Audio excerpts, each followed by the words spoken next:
Cartagainz. So overall, your setup and everything is looking pretty good. There's just like super minor tweaks that we can make to make it even more better and more efficient. Hand width wise is going to be the same as your bench press. A lot of people say you can get more upper chest activation if it's slightly closer, but for me, like, I just end up feeling more delt because then I can't like touch properly. Like if I'm closer in, then it's going to be that J motion. So keep it the same as your bench. For the unrack, it's looking pretty solid, but it's going to be a little bit different than standard bench where you have to like arch super hard, then unrack, and then settle the hips. It's pretty much like just get yourself in position and then unrack the bar. So when I'm here, right, I set my grip, hold all the way down.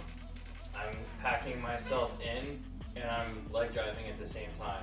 So I felt like you kind of like did all that and then settled a little bit before the unrack. So keep that pressure because you can see just by me driving my legs, I'm closing the distance between me and the bar. And then unrack. And for your touching point, just be careful not to come too low. Right on like the clavicle area and then pressing straight up. You're also doing a really good job of like pressing path-wise because it's not, whereas the bench you're pushing more back, this one is pretty much just straight line up and down. So cheat code for you or for anybody else, if you're using a power rack, you can actually push against the beams to make your leg drive even stronger. So when I'm setting myself up here, excuse me sir, may I zoom in on my feet? Obviously. My favorite thing to do actually. So when I'm here, I'm actually, and this is better if you have shoes, this is actually destroying my toes, but I'm pushing down and out against these beams. So like, I'm not gonna go anywhere because it's like the rack is holding me in place.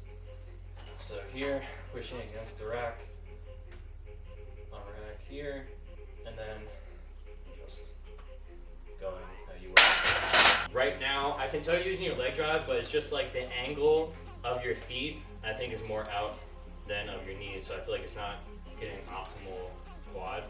So see if you can open up a little bit more and push against these beams. So, and it's also okay, like, if you get yourself higher. Because, like, yes, my butt and my back are still technically touching the bench, but for incline, it's weird. It's almost like you're, like, floating there. Oh, I know what you're talking about, because like you push a little too hard, you're like, oh, we're not touching 100% anymore. Yep.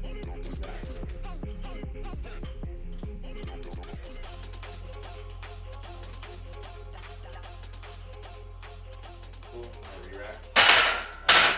So can you feel kind of like the more leverage you're getting against the Oh rack? yeah, it actually felt like a little bit of like tension in my legs. I was gonna say, like honestly dude, sometimes my quads are sore the next day after incline benching because I'm keeping that leg pressure on the entire time.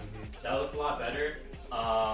You can, I mean, I guess it's up to your hip mobility, but you can drive out the tiniest bit like that. Yeah. Everything is down and out. To actually feel something. That's the reason I work out, so I can actually feel something. So this for like 5. Yeah, exactly.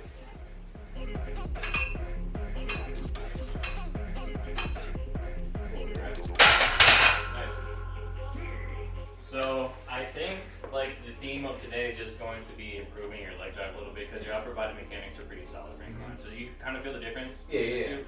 And again, like I know you're not always gonna have a power rack because sometimes you just have the set incline bench. Because I kind of just like have my feet neutral whenever I do it. I'm like, all right, well, here we are. All right. I honestly don't really have a whole lot more to correct. All right. Good job, dude. You're solid. That concludes today's interview. That